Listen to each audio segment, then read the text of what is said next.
In the blink of an eye, Kizaru's invasion has begun, and the Marines are about to take some pretty devastating losses. Meanwhile, the crew's off to Elbaf, but there's something very strange about Jewelry Bonnie. Oh, and also Rob Lucci won't stop looking at Stussy, which is making her mildly uncomfortable, but to be fair, that's not the biggest issue in the grand scheme of things. The biggest issue is that Luffy is probably about to fight a Marine Admiral. Egghead Island is such a weird arc, because I genuinely don't know if we're in the middle of it or in the end of it. It could go either way at the moment. What I do know is that you should never give Luffy a telepathic snail, but I loved this call because it reminded me of the Luffy conversation with Big Mom on Fishman Island. The difference is that this time Luffy has the immediate strength and leverage to back up his words. It's just one panel, but Morgan's listening in on this is amazing, because before any of this happened, he fabricated the story about Luffy kidnapping Vegapunk and taking Egghead Island. But now Luffy has actually gone and made that come true.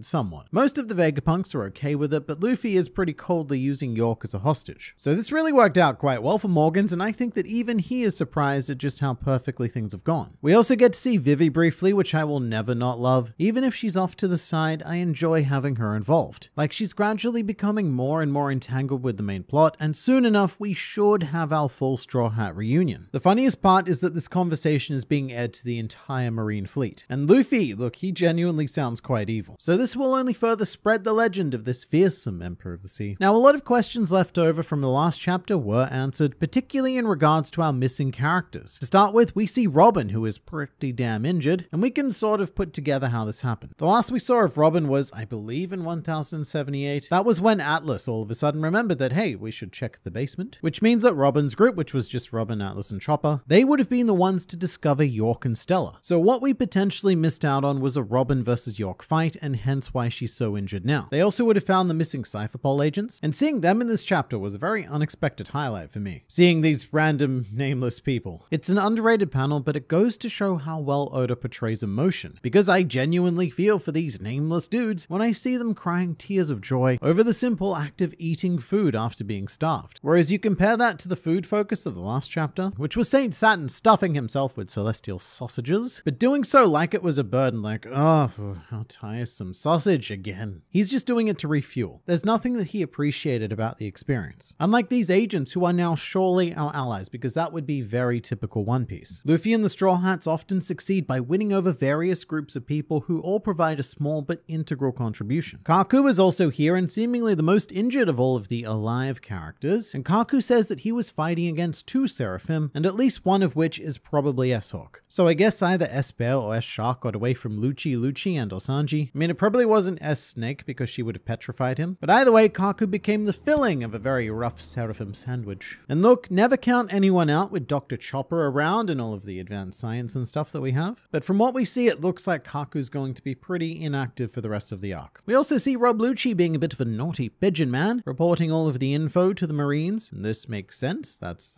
his job. At the same time though, it came right after that panel of Saturn comparing humans to insects, and at some point, Lucci may need to make a decision. His life is no concern whatsoever for the invading armada, and Lucci isn't exactly someone compelled by a sense of duty or greater purpose. He does what he does for the joys of legally killing people. I don't see him being a willing sacrifice for the greater good of the world government. So who knows, maybe that means that Lucci's coming with us to Elbaf. To jump around a bit, Saturn's insect comment is what makes the end of the chapter so powerful. Kizaru launches his attack and Sentomaru orders the Pacifista to destroy all enemies, remembering that there's 30,000 Marines here, or from a certain perspective, 30,000 insects that are about to be crushed. This one act by Kizaru has probably just cost thousands of lives in an instant. I mean, Kizaru himself even says that the casualties will be enormous. And I said this in the last chapter, but their presence here is to be a meat wall, to physically provide a blockade. Their actual lives carry no more value to Saturn than bricks and concrete. In fact, they may even carry less value. But big revelation now, because Pythagoras and Shaka are seemingly confirmed dead. And yes, only in a series like One Piece can we say that it's news that a person we saw get shot in the head is dead. But I did say seemingly though, because even though, yeah, it's outright stated, it's so hard for me to trust One Piece. I have trust issues with this series. If so though, I also have a big sense of dread remaining in me, because why would we stop here? There's plenty of other Vegapunks left to sacrifice. Edison, for example, might be a good choice because he's a robot, but right now my eye is actually on Lilith. She's been given command of the Vega Force, so she won't actually be on the Thousand Sunny during the escape attempt. So there's a potential heroic sacrifice chance right there, which would be really sad because Lilith seems so happy about leaving the island and getting to explore somewhere else. And as for the Seraphim themselves, they've been caught. And here S-Hawk is particularly adorable, completely undignified like we've never seen Mihawk. And all of them are pretty much unharmed, which is scary because it means that none of them were actually defeated. They were just caught. That's the best we can do against them. S-Snake is being particularly talkative at the moment, informing the Cypherpol agents that they don't have orders to kill them, which is true. York ordered the Seraphim to kill everyone except for herself, Stella, and the underground agents. So I guess this confirms that York still has command priority. We still haven't gotten around that. So until Saint Saturn intervenes, that's not going to change. Which is another bad thing for Lucci in particular, actually, because the Seraphim still have orders to brutally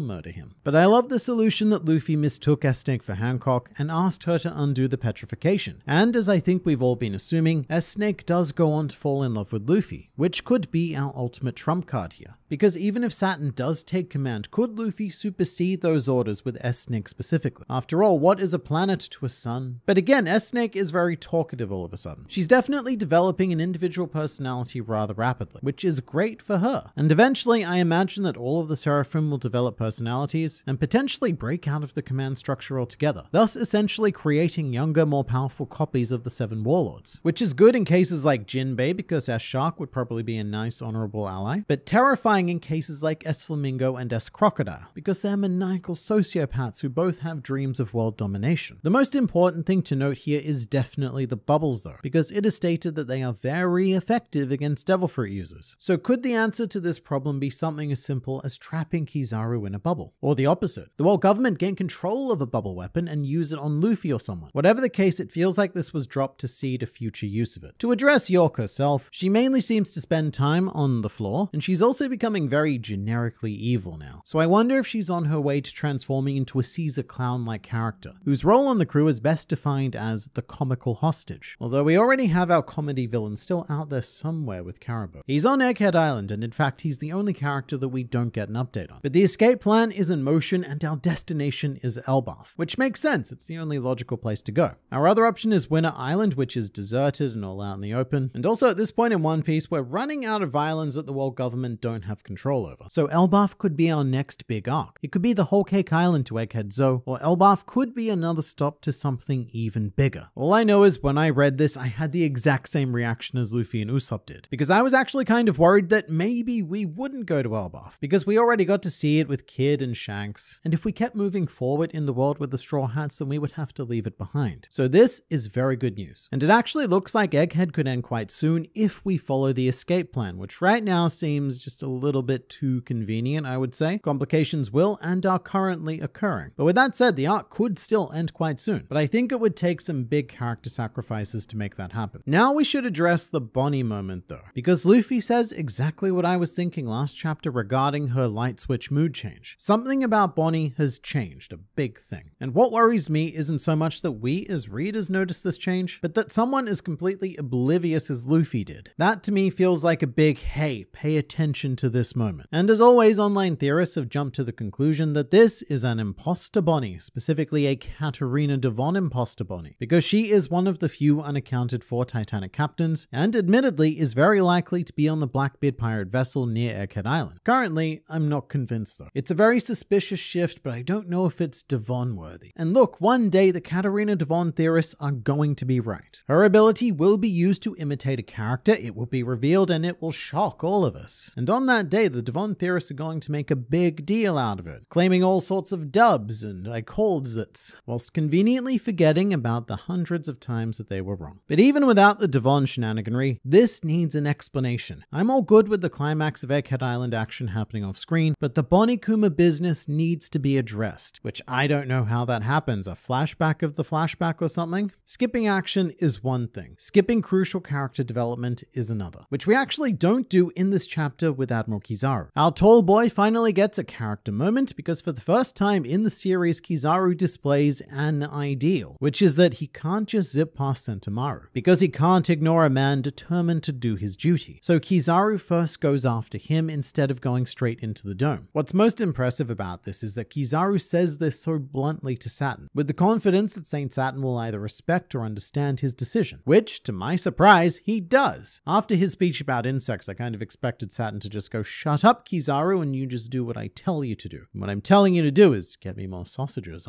But maybe he recognizes that Kizaru is a bit too powerful to be controlled by that. Whatever the case, it's a great development, and I'm very keen to explore Kizaru more in the coming chapters. I really don't think there will be a better moment in this series to flesh him out, because he's so deeply connected to the primary characters of this arc. It's now or never, so let's do this. And we finally get back to the idea of Sentomaru having the world's greatest defense. His fight against Rob Lucci was, a bit underwhelming to say the least, but this clash against Kizaru looks amazing. Against a Marine Admiral kicking him at light speed, Sentomaru is holding his own. And then Luffy. Luffy notices Kizaru with this look of absolute dread in his eyes. All semblance of previous joy wiped away. So here's a small thing. Right before this, there's one panel where we see Luffy bouncing around on the clouds, which reminds me of recent anime episodes, with his awakening giving the ground these sorts of bouncy properties. So the sky clouds are probably where he got the idea to do that. The reason why I bring this up though is because that is the last time we see Luffy before the end of the chapter, and it serves as a good contrast. Here, he's being a complete goofball, and then when Kizaru arrives, it is immediate serious mode. Luffy didn't even get this overwhelmed when he saw Kaido for the first time. So knowing this, is Luffy going to run away? Because we've had this situation before on Dressrosa, and Luffy said, nah mate, I'm sick of running. Or quite specifically, he stated, I don't care if you're a Navy Admiral or an Emperor of the Sea. If I don't beat each and every one of you, I'll never be king of the pirates. Well, he's beaten an Emperor of the Sea, so now it's time to do the same to a Navy Admiral. And as ill-advised as it may be for the sake of the plan, Luffy has never really been the type to do, the smart thing. In his mind, a Marine Admiral is here. This Admiral stands between him and becoming the Pirate King. Therefore, said Admiral needs to be beaten. In fact, Luffy would have kept on fighting against Fujitora if Harudin didn't take him away, which also led to a funny scene where Zoro sees this as an opportunity to switch places. And they are both so much stronger now. I don't see either of them willingly running away from this. This might even be another case where we split up the crew like on Dressrosa. Send an advance team safely to Elbaf whilst finishing business on Egghead. But however long we have left here, it seems like Elbaf is incoming, and we have a lot to discuss about that in the next video.